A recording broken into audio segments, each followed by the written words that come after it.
Hello and welcome to another episode of the Agency Leadership Podcast. I'm Chip Griffin. And I'm Dietrich. And we're here today to talk about tools, hammers, nails, screwdrivers, saws, table saws, right? No. And I will say to you that we have a client who provides solutions. And anytime anybody writes that it's a tool, they write in all caps, "We are not a tool." And sometimes I think, oh, but you are. I was going to say, yeah. Oh, The fact I would that you never say that to them. The fact that you said that. Kind of are. Yeah. Not what we're going to talk about today, though. But it's not too far afield. I mean, what is it that they say that a carpenter never blames his tools or something like that? Isn't that one of those sayings? Right. It's not the, yeah. Right. Yeah. And so that's sort of where we're headed. That's a little bit of a teaser for you. So don't go away after the commercial break that we don't have. Right. We should have a commercial break, though, don't you think? I think we should have commercials. Yeah. So if you want to pay us a lot of money to have a commercial, we would be happy to put it in right here, right in this very spot. Not on this show. We can't turn back time. This isn't Back to the Future. But future shows. God, it would be nice. Would it be nice if we had Back to the Future this year? We could like completely redo 2020 all over again. Oh, yeah. But, time travel in general, I would really like to do. I just want the crazy hair. That's... Well, you can't have that. I'm sorry. I can if I go back into the past. Well, actually, no, I guess. Well, I don't know. Anyway, isn't there some Brian Urlacher, who used to play for the Bears, is advertising some hair plug something? Maybe you could do that. Yeah, I don't know. I mean, there are benefits to being bald, particularly in the midst of a pandemic. My younger son has shoulder length hair at this point because he hasn't gotten his hair cut since February, and it looks atrocious. We finally arranged for him to go to a properly socially distant barber this weekend so that he can. Ah, bummer. Send me a picture. I want to see it before it's taken off. Oh, I will be sure to share with you his school picture that we just got back yesterday. Oh, I want to see it. Yeah. It was special. It was special. It's the kind of photo you would expect to see on the TV news after he'd committed some horrific crime. That's pretty much between the evil grin that he has on his face and the hair. Yeah. Oh yeah, you have to send it to me. I want to see it. Yeah, I will do that. All right. So let's move from flux capacitors back to the kinds of tools that we actually use here in agency land, because that's what I wanted to talk about, because it's something that came up in the SpinSucks community. And how do you get into the SpinSucks community, Ginny? You go to spinsucks.com/SpinSucks community and you can join there. And it is well worth it. There's lots of great conversations there. But the conversation that I'm referring to right now is one where someone asked about project management tools and what people use and what was effective and all that. And this is a question that comes up, I'd say, about once a week for me with someone in the agency world asking about a project management tool, a time tracking tool, a CRM, a media monitoring service, a media database. We're consistently inundated with questions about what's the best tool to use. And one of the things we saw in this conversation in the community is pretty much the same thing you see on all of these, a list of about 17 different possibilities. Right. And I've used a lot of the possibilities that were listed. They're very good tools. They all do the job. The question is it really the tool that's the problem, or should we be looking deeper into our processes? Yeah, and I think that's what it is. It's not we all, and I gave options as well. We can all give options on what we like, but I think your point in the community itself was a very valid one, which is what's your process, and then find the tool that fits that. Because if you find a tool that has bells and whistles and you think is very cool, but it doesn't fit your process, it's not going to work, and you're going to be frustrated that you spent the money. Right. And it happens all the time. And I've been guilty of this too. Yeah. You go out there and I'm a tinkerer, I'm a tech geek. I like trying out new hardware and software and seeing what works and what doesn't. And every time you see something like, oh, that's pretty cool, I could do that. Or, if I had this tool, I could add this process and that process and do this, and my team would give me this, and all of a sudden I would have all of this information. The problem is you have to think about what it takes to actually use the tool and get it to do all those things. Because even though it has the capability of doing it, most of the time it requires your team to be inputting information or you to be inputting information. And then you have to consume it as well. Right. Are you actually going to do that? If you're not actually going to do it, don't waste the time and money to build it or buy it or force your team to do it. Figure out what you actually need and work from there instead. I think a really good example of that, and probably one we can all relate to, is Salesforce. Because everybody buys Salesforce and everybody needs to use Salesforce from a sales perspective, which is great because it integrates with all the stuff that we do from a marketing and communications perspective, if it's used correctly. And it's rarely used correctly, rarely. And that is probably the biggest complaint I hear from clients over and over and over again is we spend all this money on Salesforce and it doesn't work. Well, no, actually Salesforce isn't what's not working. It's the process. And I mean, we just had this conversation with a client earlier this week, which was, this is all fine and dandy, but if your sales team isn't going to do this, and this, then we're not going to get the data that you're requesting. Right. And so it's some of that is a habit change too, right? It's saying to your team, these are the things that are expected and you have to do it this way. And that goes back to the process. If you have a very clear process, and a way you do things, then it becomes an expectation versus go in and use Salesforce if you want, and whatever it happens to be. Right, and I think that this is one of the Salesforce is a great example because there's pretty much nothing that Salesforce cannot do. I mean, it can do things in the sales arena, but it can do things in pretty much every aspect of your business. Yep. I have personally used it in many other aspects of the business. And if you spend the time and you do the tweaking and the customizations, and Salesforce even has its own coding system called Apex that allows you to, I mean, you can customize the bejesus out of it to the point where it will do whatever you want. But you still have to actually do all the stuff with it. Right. And you have to actually use it. You have to use it. And so what I always encourage people, whether it's project tracking or sales tracking or time tracking, keep it simple. Start with the minimum amount that you need. And by minimum, I mean put together a list and then cut stuff out of it, because your first list of minimums is going to be bigger than what your actual list of minimums ought to be. So you can always add complexity. But if you come out of the gate firing guns blazing with 75 different fields, you're going to be forcing your team to look at it and say, oh my God, it's going to take me forever to do this. Right. And by the way, part of the problem too is that for most small agencies, which is just about everybody listening to us right now, you don't accumulate enough data on any of these things to be able to really run the kinds of reports that look so cool and interesting in the demo, right? I have put together plenty of sales tracking systems. And, people love to put in referral sources and reasons for loss and those kinds of things. And they put together these laundry lists of every possible reason. And then when you look at the report at the end of the year, nothing has more than one thing in it, right? Because you've gotten so specific. Same thing with time tracking. I have seen time tracking set up where it's got, I wrote a memo, I wrote an email, I wrote a one-pager, I wrote an op-ed, I wrote a press release. Why do I need all of that? I mean, frankly, you probably don't even need writing as a category, let alone every possible thing you could write. Keep it simple, because otherwise you're not ending up with useful data. You're putting a burden on your team to put together stuff that they don't need to do. And that resistance is going to mean lack of compliance. Because if someone looks at it and says, this is going to take me too long, it's too hard, they don't just do it halfway. They don't do it at all. Right. I mean, and I think anybody who's done time tracking has seen that. Like, you have some people who are good at it and do it, and then you have some people who wait until the end of the week, and then you have some people who wait till the end of the month, and then you have some people who just don't do it at all.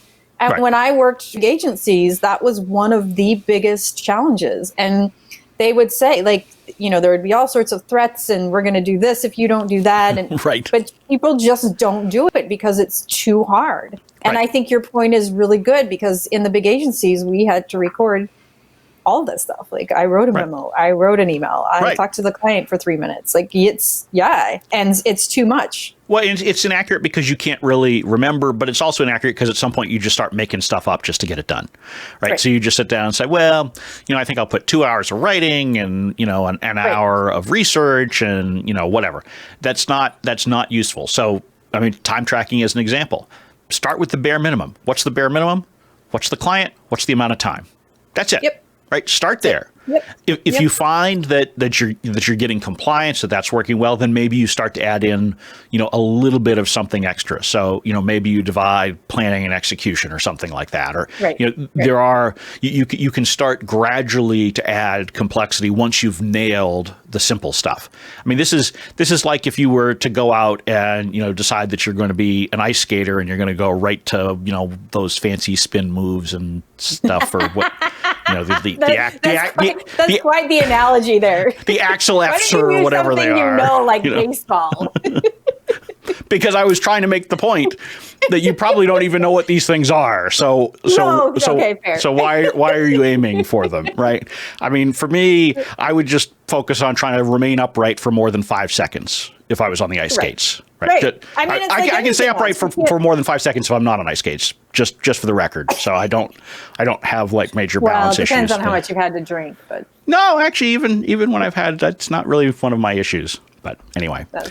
But I think that's a really good point, and that it goes for anything. Like you can't go out and run 26.2 miles, which is a marathon. You have to actually train for it and prepare for it. So same kind of thing. You can't do those things.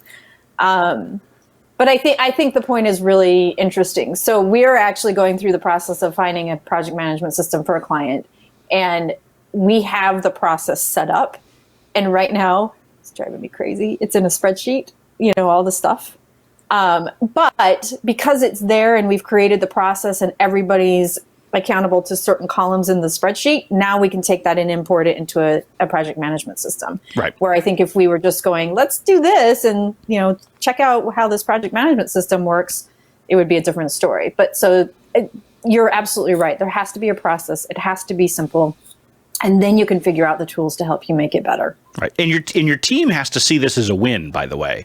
Right. So, and this goes particularly for project tracking, time tracking, those kinds of things.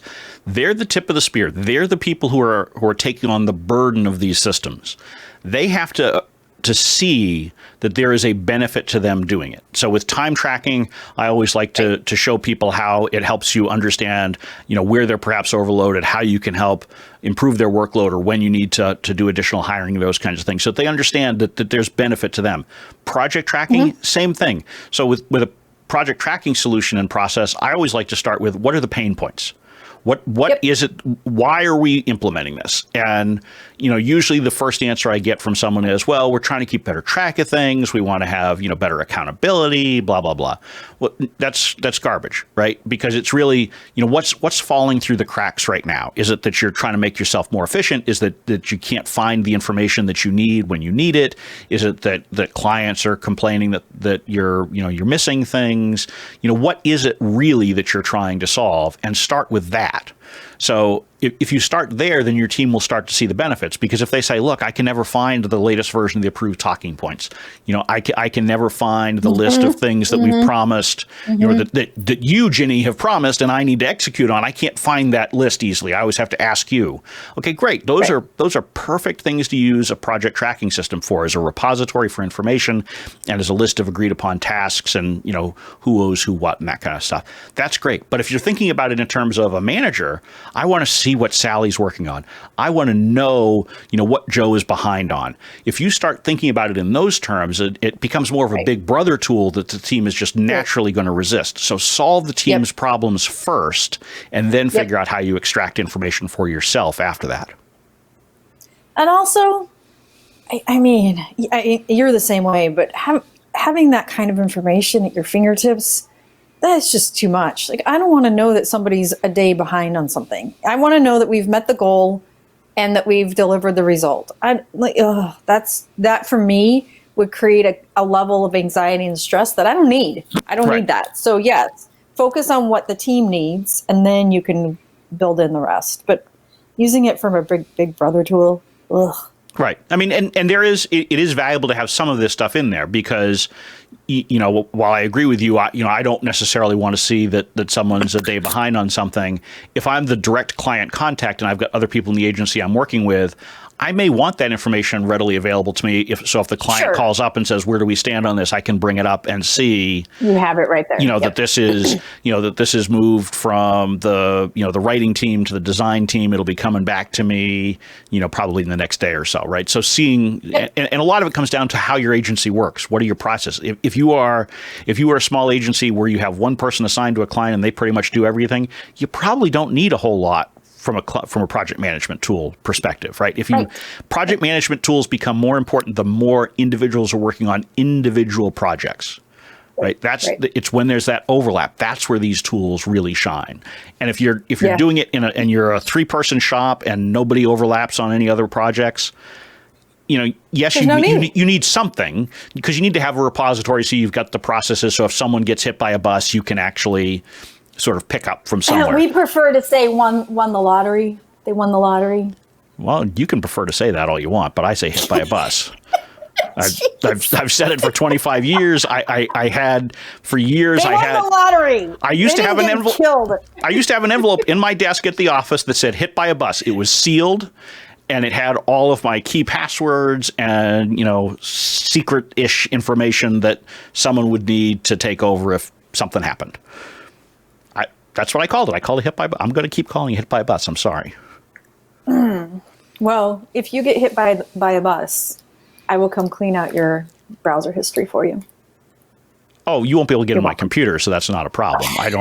Nobody has the password to any of my computers. Because nobody needs that. If I'm gone, you don't need my computers. You need, perhaps some of my financial accounts and that kind of stuff. But maybe. Good luck. It ain't going to happen. I take security seriously. But in any case, it is. And by the way, to be hit by a bus, I'd actually have to leave the house, which almost never happens anymore. So that's fair. Yeah. I mean, at this point, you might have a bomb dropped on your house, or the West is burning. Maybe that happens in the east. On the east, I don't know. Yeah. But you're right. To be hit by a bus. I also live in rural New Hampshire, so I have to travel quite a distance just to get somewhere where there's a bus under normal conditions. Yeah. So, I mean, I guess school bus. There's a school bus that comes by. I guess. House. Yeah. Yeah, but anyway.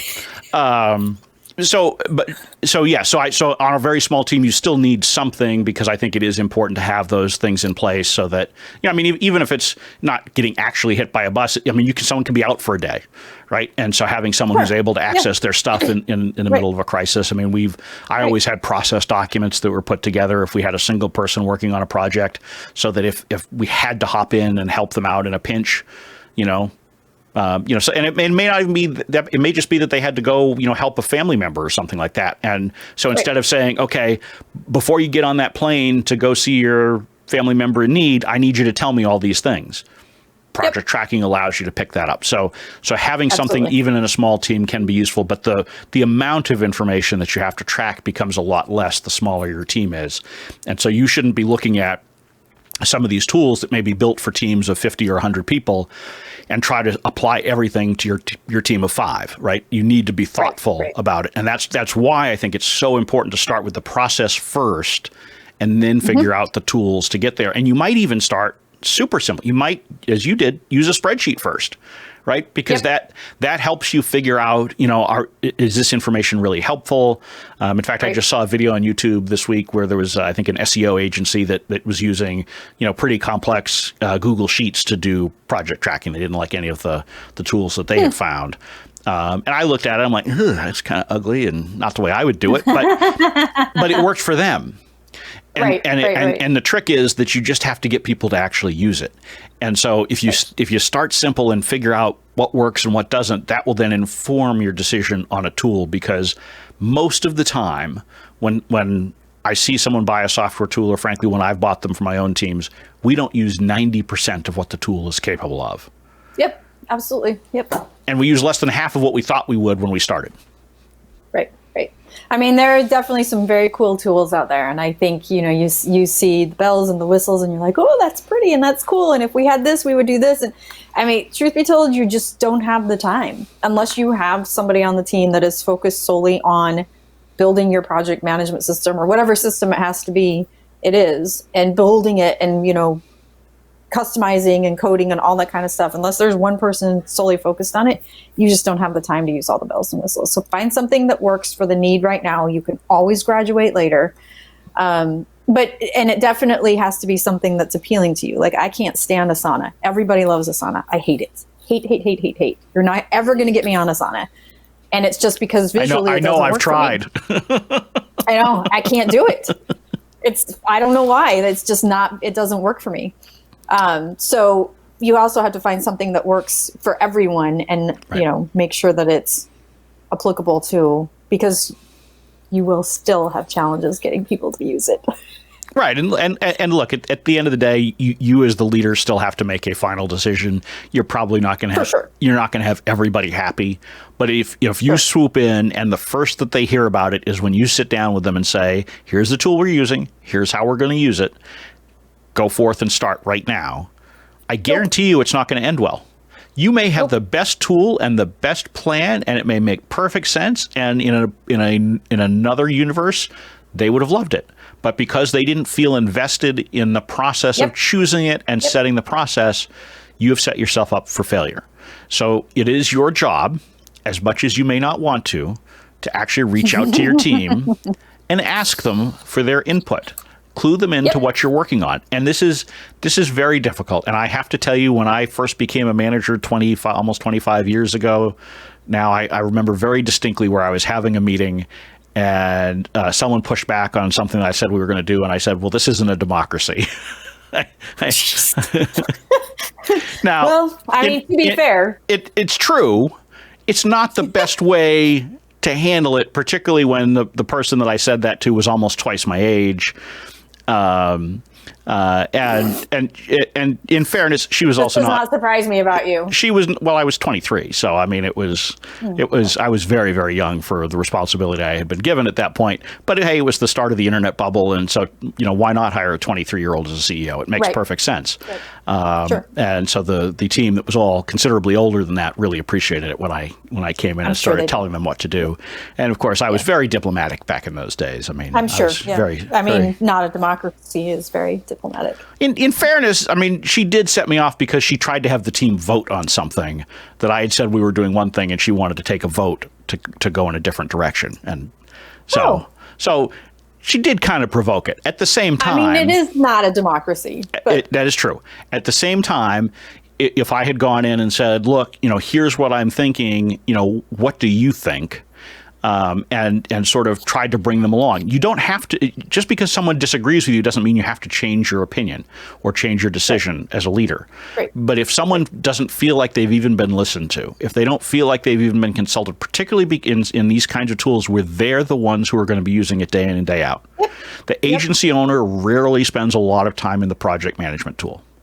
Correct. Generally, it is the individual employees that are spending their day in that tool. And if they feel like they had it handed down from on high, and if they feel like it's just a big brother tool to track projects or to track time or to track sales efforts, it doesn't matter what it is. If they feel that's what it is, that's how they're going to treat it. So you need to get them involved in the process. You need to ask them, what are the pain points? How can I help you solve them? How can this tool help solve them? And if you come up with the processes that help make your team better, and then select the tool or the software or whatever after that, you have a much higher probability of success. It's still not going to be easy, right? No, even when the team loves the tool and thinks it's really smart, you still will have a hard time getting them to do all the data entry that's needed and do it in a timely fashion. But you have no chance if you haven't done those things. Correct. Yeah, you have to create a habit, and it's not easy to do that. So you also have to be patient. Yes, patient, just like me. Very patient all the time. Me too. Yeah. Right. Well, on that note, I do believe that will bring us to the end of another episode of the Agency Leadership Podcast that, by the way, we used to try to plan through Asana. We do not plan it through Asana anymore. We plan it by getting on the phone right before we start this recording and saying, hey, what should we talk about?